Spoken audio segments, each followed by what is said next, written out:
Boa noite, irmãos. Deixa eu trazer a espada que eu esqueci ali. É uma alegria poder encerrar esse período nosso aqui de compartilhar com as igrejas sobre as bênçãos do Senhor ali na região norte. E que bom que deu certo da gente fechar com essa igreja, com os irmãos tão queridos nossos, poder revê-lo, né, e compartilhar da palavra do Senhor. Como o pastor falou, nós realmente estamos no processo. Terça-feira vamos iniciar o caminho de volta, né?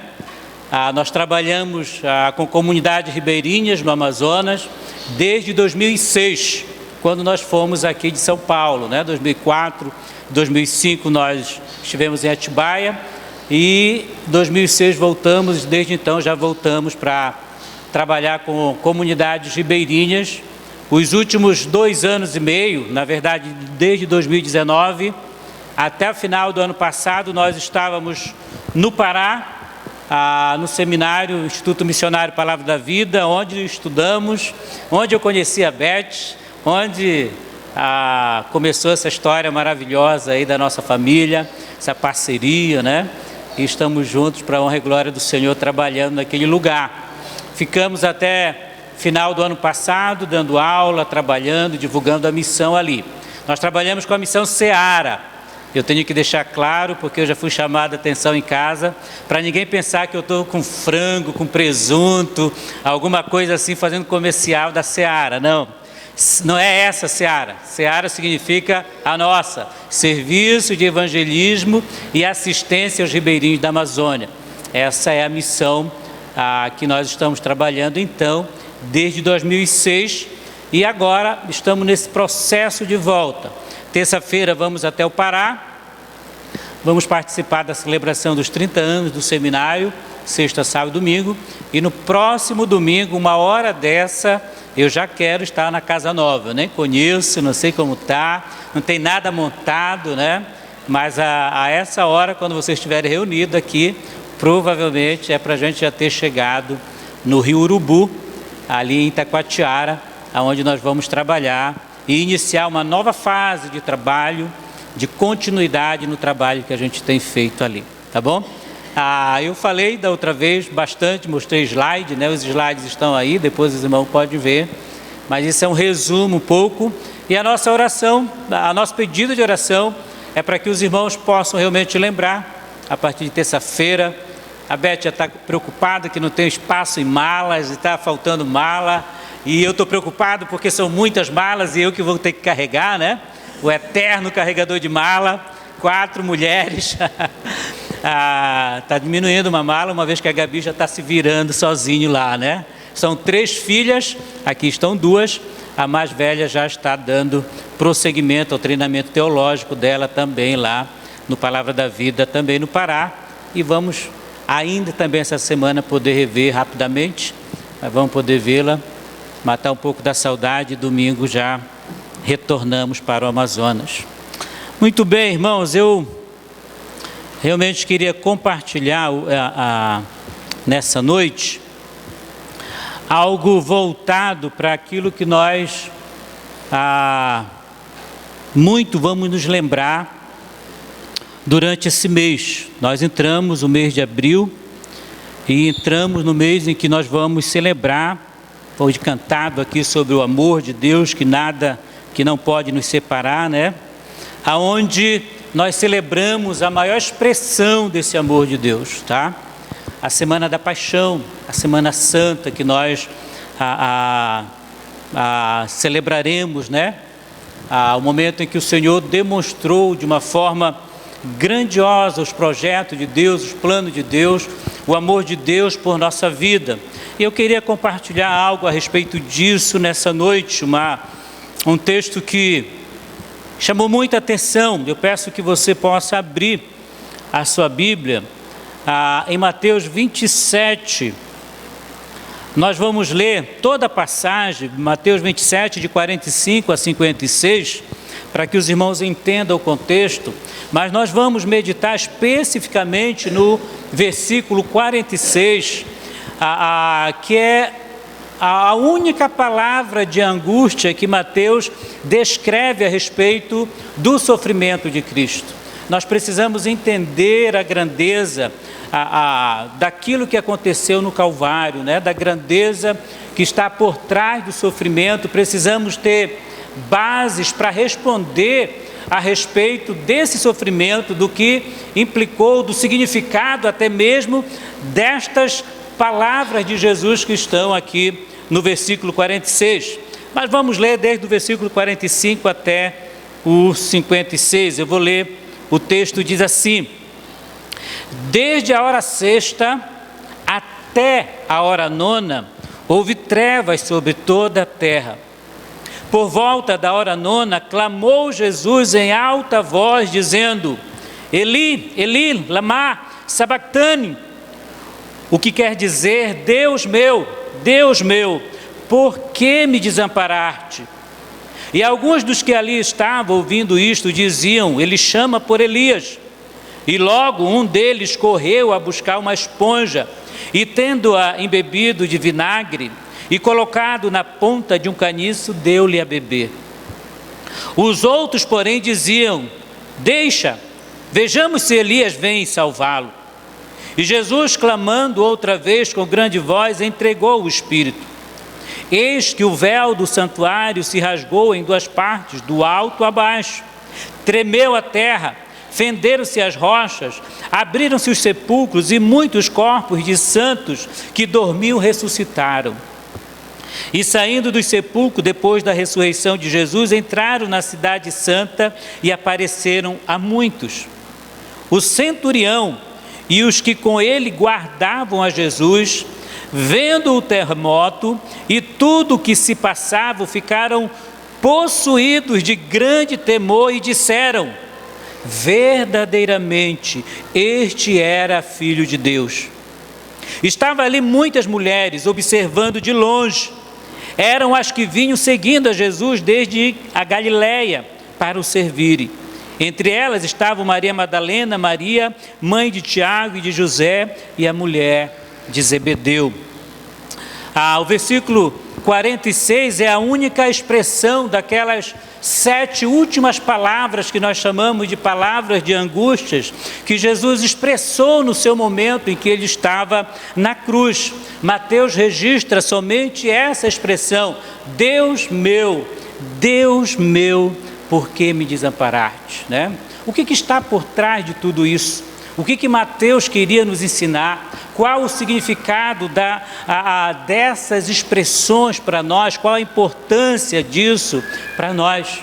Nós vamos ver que, assim como essa, todas as palavras de Jesus na cruz, elas vão comprovar que ele era o Messias prometido, o Salvador prometido. Essas palavras vão mostrar isso. Certo autor, escrevendo sobre esse evento, é interessante o que ele fala a respeito desta passagem, a respeito dessa expressão. Ele diz assim: no nascimento de Jesus houve luz à meia-noite, se lembrando de quando Jesus nasceu, da estrela no céu, dos anjos cantando. E ele diz: em sua morte houve trevas ao meio-dia. O contraste dos acontecimentos, né? Poeticamente podemos dizer que a natureza exultou quando ele nasceu e que se envergonhou quando ele foi executado. Olha o contraste do que está acontecendo. Quando ele nasceu, Deus estava mostrando ao mundo seu mais comovente gesto de amor. Quando Jesus nasceu, Deus estava mostrando esse profundo gesto de amor. E quando ele foi morto, quando Jesus morreu, os homens estavam mostrando a Deus a sua mais profunda maldade, a sua mais profunda rebeldia, a sua mais profunda impiedade a respeito daquele que veio para nos salvar. A partir da hora sexta, que o texto diz, do versículo 46, do meio-dia até as 3 da tarde, houve trevas sobre a terra. E neste momento de escuridão, que Jesus pronuncia essas palavras. É nesse momento que Jesus pronuncia essa sentença. um grito de perplexidade, um grito de angústia, tá? Está escuro e talvez esteja tão profundo as dores do Mestre. Nós não sabemos o que se passa na santidade divina, o Filho encarnado está ali, nós não sabemos o que se passa na alma, no espírito do próprio Filho, além das palavras que aqui estavam. Jesus sabia quem ele era, e ele sabia que naquele momento, ele teria que atravessar sozinho o momento mais crucial da sua vida como homem encarnado, como Emanuel. Difícil momento que ele ia enfrentar, ele teria que enfrentar essa situação difícil e sozinho. De todas as palavras que Jesus pronuncia, talvez essa seja a mais intrigante.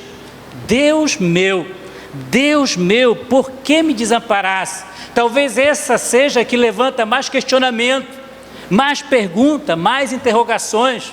Alguns talvez se perdem ali, procurando ou questionando a respeito dos eventos naturais que aqui aconteceram, né? Trevas de meia-noite às 3, terremotos, o véu do templo se abre, as fendas se partem, mortos, santos mortos ressuscitam, né? Alguns se perdem nessas verdades, nesses eventos, tentando tirar o peso daquilo que a Bíblia fala. Alguns estão dizendo, talvez, não, foi um eclipse que aconteceu, ou talvez pela região desértica que era ali, talvez uma tempestade de areia que provocou a escuridão do sol, se foi só local, se aquilo foi suficiente para que as fendas, né, fossem feitas na rocha. Se perdem nesses eventos secundários, que não é o propósito aqui de Mateus mostrar a grandeza de tudo isso, embora isso mostre a grandeza do evento. Outros vão se perder em questionamentos teológicos, né? Talvez esses levantem até os maiores debates. Deus abandonou a Deus, né? Deus meu, por que me desamparaste? Deus morreu então, né? Por que Jesus não orou para Ele mesmo se Ele era Deus? Esse não é o problema, esse não é o propósito de Mateus, não é esse ensinamento que ele quer passar para nós, e nem deve ser essa a nossa preocupação de tentar entender essas questões, as verdades maiores que Mateus quer nos ensinar, são muito mais preciosas para as nossas vidas. Eu diria como Martinho Lutero, a respeito desse texto, ele diz, Deus, abandonar Deus, são coisas que eu não posso entender. Se Martinho Lutero disse isso, imagine nós para meditarmos e ficarmos indagando a respeito destas coisas. O certo é que Deus não morreu, porque Ele é eterno. Mas também o certo é que Deus encarnado morreu, porque a Bíblia diz que sem derramamento de sangue não há remissão de pecado. Porém, além de nós nos aprofundarmos a respeito de tudo isso aí, nós não podemos deixar que essas questões possam apagar o brilho que reluz por trás de todas essas verdades.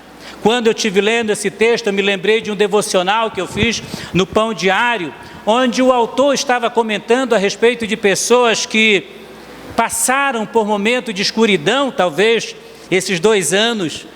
Se você conversar, vai entender situações como essa, pessoas que passaram por situação à beira da morte, momento de escuridão devido a uma doença, devido a um grave acidente.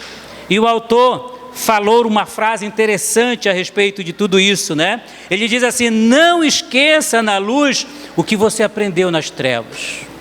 Não esqueça agora que você está curado, né? Agora que você está vivo, recebeu a sua saúde de novo, não esqueça o que você passou no momento de escuridão, né? De doença, de dores profundas. Essa palavra, essa frase me faz voltar para esse texto e pensar da seguinte maneira: nunca devemos esquecer o que Jesus enfrentou na escuridão para que a gente pudesse viver na luz. Está entendendo? Nunca esqueça desse momento aqui, de trevas, de escuridão. Nunca esqueça o que Jesus enfrentou nesse momento de escuridão para que você pudéssemos andar na luz do Senhor. Quais são as lições que estão por trás disso? O propósito de Mateus é mostrar Jesus como o Messias, o prometido, o Filho de Deus, o Filho do homem, o Filho de Davi. E os religiosos naquela época se perderam, não aceitaram isso, não reconheceram o que estava claro através do ministério de Jesus ali. Mas Mateus quer mostrar isso, ele escreve para judeus, e ele quer mostrar a importância da gente saber que Jesus era o Messias, e até mesmo a morte dele vai comprovar isso. E Mateus vai mostrar isso pelo menos de 3 maneiras. É isso que nós vamos ver nessa noite, como é que esse brado de Jesus, esse brado de sofrimento de Jesus, como é que ele é importante para a nossa crença, por que é importante nós entendermos, o que isso mostra a respeito da divindade de Jesus como o Messias. A primeira questão que nós vamos ver é que o brado de Jesus, ele nos dá um testemunho bíblico de que ele era o Messias. É o respaldo bíblico de que ele era o prometido do Antigo Testamento. As palavras de Jesus em sua angústia identificam ele como o Messias prometido no Antigo Testamento. Essas palavras que Jesus diz, Deus meu, por que me desamparastes? Elas são ditas no Antigo Testamento, lá no Salmo 22, versículo 1. Se você voltar ou depois, se você abrir a sua Bíblia e ver, essas palavras são repetidas lá. Ou melhor, Mateus está repetindo elas aqui. As mesmas palavras do salmista que ele diz, Deus meu, por que me desamparaste? O Salmo 22 junto com o Salmo 2, eles são os salmos mais profundos que falam sobre Jesus como Messias. São profecias lá de Salmo, há muito tempo antes, se relacionando ao libertador, ao Messias, ao prometido, ao Filho de Deus que viria para salvar aquelas pessoas. Olha que interessante que Mateus está fazendo aqui. Mateus é o autor do Novo Testamento que mais cita o Antigo Testamento. Ele faz citações diretas, dizendo, olha, assim como falou o profeta Isaías, ou assim como falou o profeta Jeremias, alguns textos nós vamos ver depois aqui.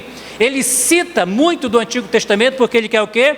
Esse Jesus é o Messias, vocês precisam acreditar nele, ele é o Messias, está se cumprindo nele tudo aquilo que foi falado, e até na sua morte aqui, mais uma vez ele fala. O que é que ele faz aqui? Ele não faz o que nós chamamos de uma citação direta, mas o que ele está falando aqui, ele está resumindo, personificando um conceito do Antigo Testamento.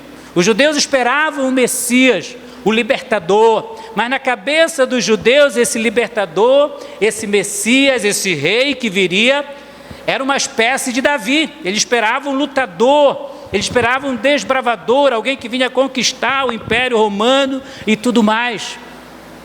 O que Mateus está fazendo, o que Mateus está descrevendo com o brado de Jesus, Deus meu, por que me desamparaste? Ele está mostrando que esse Jesus é a personificação do Messias. Ele é o Messias. Essas palavras que foram escritas, reveladas no Antigo Testamento, elas estão se cumprindo aqui no nosso Senhor Jesus Cristo. Na crucificação de Jesus, por várias vezes, nós olhamos Mateus apontando para escritos do Antigo Testamento para falar sobre isso. Olha só o capítulo 26, bem próximo, vamos ver algumas referências. Mateus 26, 24, ele está dizendo, o Filho do Homem vai, como está escrito a seu respeito. Olha só, o Filho do Homem vai, como está escrito a seu respeito, falando do Antigo Testamento, né?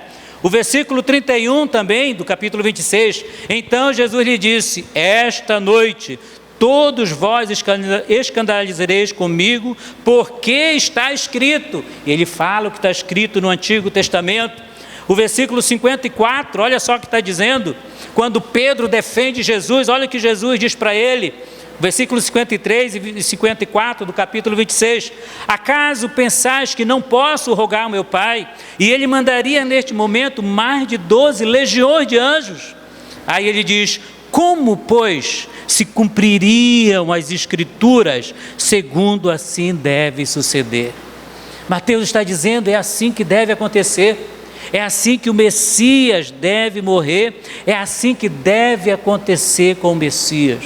Irmãos, Deus meu, está certificando que Jesus é o Filho de Deus, que Jesus é o prometido do Antigo Testamento, que as Escrituras não erraram. E é interessante porque Mateus é o maior evangelho, e Mateus tem essa preocupação de descrever o nascimento do Messias, o crescimento, o ministério, a vida, a morte, a ressurreição e a exaltação de Jesus, porque Ele é o Messias, Ele quer deixar isso bem claro. A própria palavra de Deus nos assevera a respeito de que não era uma farsa, de que Jesus estava na sua morte, cumprindo os propósitos do Pai. Por isso a importância, por isso que nós devemos conhecer as Escrituras. Quando nós testemunharmos esse tempo em que as pessoas vão estar voltadas para isso, falar para eles, defenderem, certificar, provar qual é o propósito da morte, da ressurreição, da paixão, da crucificação de Jesus. Não é à toa que João diz, examinais as Escrituras, porque julgais ter nelas a vida eterna, e são elas que certificam a respeito de mim. Precisamos conhecer as Escrituras, é com elas que nós vamos defender a nossa fé. Nós vamos mostrar que nada aconteceu por um acaso, mas que estava predito. Assim como Isaías por várias vezes profetizou, até mesmo o sofrimento, Mateus está dizendo, está se cumprindo. Jesus é o Messias. Nunca esqueça o que Jesus conquistou na escuridão para que você possa estar na luz. Jesus é o Messias, esse é o argumento bíblico, mostrando quem era Jesus nesse momento. Mas outro testemunho importante aqui no versículo 46, quando diz, Deus meu, é o testemunho da própria divindade, é o respaldo divino a respeito de quem era Jesus. As palavras de Jesus, expressada por ele aqui, revelam também o caráter divino. O caráter divino, Deus encarnado estava ali. O Filho de Deus estava ali. Quando Jesus diz Deus meu, Ele não está apenas usando o que nós conhecemos como um pronome possessivo para indicar que alguma questão de posse ou que Jesus era um adorador de Deus. Mas muito além do que isso está a própria identidade de quem era Jesus. A mesma essência, a mesma natureza. Aquele que o enviou, aquele que permitiu de ser encarnado, o Filho de Deus, a mesma essência, a mesma natureza. E esta verdade a respeito de quem era Jesus, de mostrar que Ele era Deus, que Ele era Filho de Deus, Mateus mostra também de várias maneiras em outros textos. Vocês lembram daquele texto bem conhecido de Mateus 16, quando Jesus está falando a respeito, perguntando para os discípulos, quem a multidão diz que eu sou, E várias respostas são dadas ali, e Jesus diz, mas e vocês? O que vocês pensam a respeito de mim? E Pedro se levanta e ele diz, o que ele diz? Tu és o Cristo, o Filho do Deus vivo. Mesma essência, se é de Deus, é a mesma natureza, é a mesma essência. Deus meu. O Mateus está asseverando de que ele era o próprio Filho de Deus. Nós podemos observar que existiam aqui no contexto vários insultos de pessoas que estavam vendo a crucificação de Jesus ali, colocando dúvida a respeito daquilo que ele era, ou de quem ele era. Você pode observar o capítulo 27, o versículo 40, olha só, as pessoas que estavam presenciando a crucificação, duvidando, dando insulto, colocando em dúvida a respeito dessa verdade. O versículo 40: ó, tu que destróis o santuário e em 3 dias o reedifica, salva-te a ti mesmo, se és o Filho de Deus, e desce dessa cruz. Duvidando, colocando em dúvida a respeito de quem era Jesus. O versículo 43: confiou em Deus, pois venha livrá-lo agora, se de fato lhe quer bem, porque ele disse: sou Filho de Deus. Zombando da natureza de Jesus Cristo, zombando da essência de Jesus Cristo. Mas olha, o interessante, além de Mateus registrar o que o próprio Filho está falando, Mateus de propósito vai usar o testemunho de um pagão, de um de seus algozes ali naquela situação. O capítulo 27, o texto que nós lemos, o versículo 54, olha só: o centurião e os que com ele guardavam a Jesus, vendo o terremoto e tudo o que se passava, ficaram possuídos de grande temor e disseram: verdadeiramente este era o Filho de Deus. É um testemunho de um pagão, era o testemunho de um romano, alguém que foi ali para crucificar, mas diante dos fatos, daquilo que estava acontecendo, esse homem entende, ele diz: ele era Filho de Deus. Mateus está asseverando através do relato do próprio Cristo: Deus meu, que ali estava o Deus encarnado sendo crucificado naquele momento. Isso é importante, irmãos. Não se tratava de uma farsa, não era um usurpador, como muitas pessoas tentam dizer a respeito da morte de Jesus, que foi alguém que encenou, que foi um teatro hollywoodiano, né? Que quem estava na cruz não era o Filho de Deus. Mateus está assegurando a respeito disso. Era o Filho de Deus. Um homem natural não poderia cumprir os propósitos do Senhor, porque teria que ser alguém sem pecado para pagar para os nossos pecados, e nenhum ser humano se encaixa nisso, nenhum mortal, nenhum nascido de mulher como nós naturalmente poderia cumprir, teria que ser sem pecado desde a sua geração. E assim Jesus cumpre aos requisitos exigidos pelo próprio Pai. Nunca esqueça o que Jesus enfrentou na escuridão para que você pudesse viver na luz. É o respaldo, é o testemunho divino a respeito de tudo isso. E o último testemunho é o testemunho sacrificial, é o respaldo do sacrifício de Jesus, quando ele diz: Deus meu, por que me desamparaste? Aqui está uma pergunta interessante, né? Por que me abandonaste? As palavras de Jesus em sua angústia asseguram a eficácia do seu sacrifício. Ao contrário do que a gente pode pensar ou imaginar, o propósito dessa pergunta não é o filho perguntando ao acaso, no ar, naquele momento, esperando responder, esperando que houvesse uma resposta do Criador. Não é isso que nós devemos pensar aqui. O Senhor Jesus Cristo, em pouco e muito menos Mateus, não está querendo deixar uma dúvida no ar, né? Senhor, Deus meu, por que me abandonaste? Ou por que me desamparaste? Muito pelo contrário, irmão. Essa pergunta não espera uma justificativa de Deus. Muito pelo contrário, ela assegura que o sacrifício foi perfeito. Quando Jesus afirma, quando Jesus está falando, quando Mateus escreve a respeito dessa pergunta, o próprio filho sentindo o abandono naquele momento, Mateus está dizendo para nós: o sacrifício foi cumprido, porque Deus tinha que abandonar o filho naquele momento.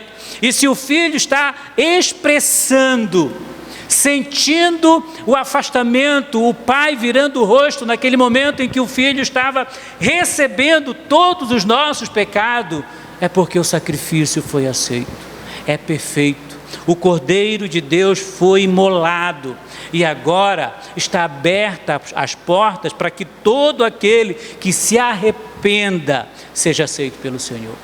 Deus meu, por que me abandonaste? Porque era necessário, foi por amor, não foi imposição do pai, o filho entendeu, não foi arbitrário, o filho aceitou, o filho compreendeu o que era para ser feito. O Messias não viria libertar o seu povo do Império Romano, mas viria libertar aquelas pessoas dos seus pecados. O Filho viria para mostrar o grande amor de Deus, um amor que nada pode separar. A Bíblia diz que sem derramamento não há remissão de pecado. Romanos 6:23 diz que o salário do pecado é a morte. Jesus estava sendo crucificado, estava pagando não por ele, mas por nós, para que nós pudéssemos ter vida. Olha que verdade impressionante, olha que questões impressionantes que Mateus revela a respeito do sofrimento de Cristo. 2 Coríntios 5:21 diz: aquele que não conheceu o pecado, ele o fez pecado por nós, para que nele fôssemos feitos justiça de Deus. Ele não tinha pecado e Deus lançou sobre ele, 2 Pedro 2:24, carregando ele mesmo em seu corpo, sobre o madeiro, os nossos pecados, para que nós, mortos para o pecado, vivamos para a justiça. Por suas chagas fomos sarados. Deus pagou pelo nosso pecado, o Filho pagou, o Pai enviou o Filho aceitou o preço, né?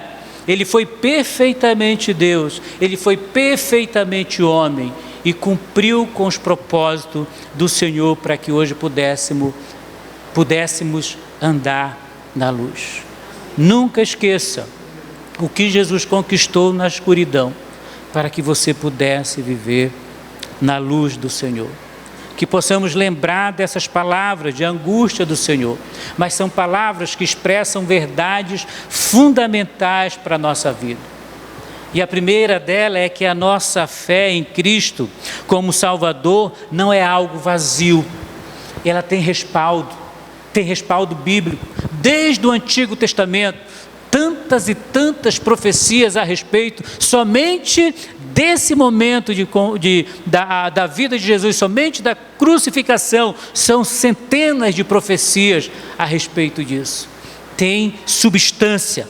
Nós não cremos no acaso, está registrado, e Jesus morreu segundo o que estava escrito, como haveria de ser, ele cumpriu perfeitamente tudo aquilo. Jesus Cristo é o Filho de Deus, tá? E somente Ele pode perdoar os nossos pecados, e nós temos que crer. 1 João 4:2-3 fala sobre isso. Temos que crer que Jesus Cristo é o Filho de Deus. A sua vida, a sua natureza humana e divina assegura a perfeição do sacrifício. Diante de tudo isso, meus queridos, nós precisamos, nesses dias que estamos entrando, de Semana da Paixão, relembrar a grandeza dos feitos do Senhor. Se você está aqui essa noite e não tem entendido a profundeza do que é a Semana da Paixão, do sacrifício de Cristo, não existe outro meio. O sacrifício de Cristo foi perfeito por você, e você só andará na luz se aceitar esse sacrifício. Isso foi profetizado desde o Antigo Testamento, como o Pai planejou, assim aconteceu. Isso é fé. Nós cremos em algo que é fundamentado biblicamente. E para a única maneira de você andar na luz é crendo nesse Senhor. E você que já creu, seja grato por aquilo que você é hoje. Você é a luz, porque Cristo conquistou na escuridão esse privilégio para você. O Filho de Deus veio e morreu para que pudéssemos andar na luz. É isso que nós pregamos para os ribeirinhos, é isso que nós devemos pregar, e é nisso que você deve crer. Amém? Amém. Irmãos, muito obrigado pela oportunidade, que Deus possa fortalecê-los. Não sabemos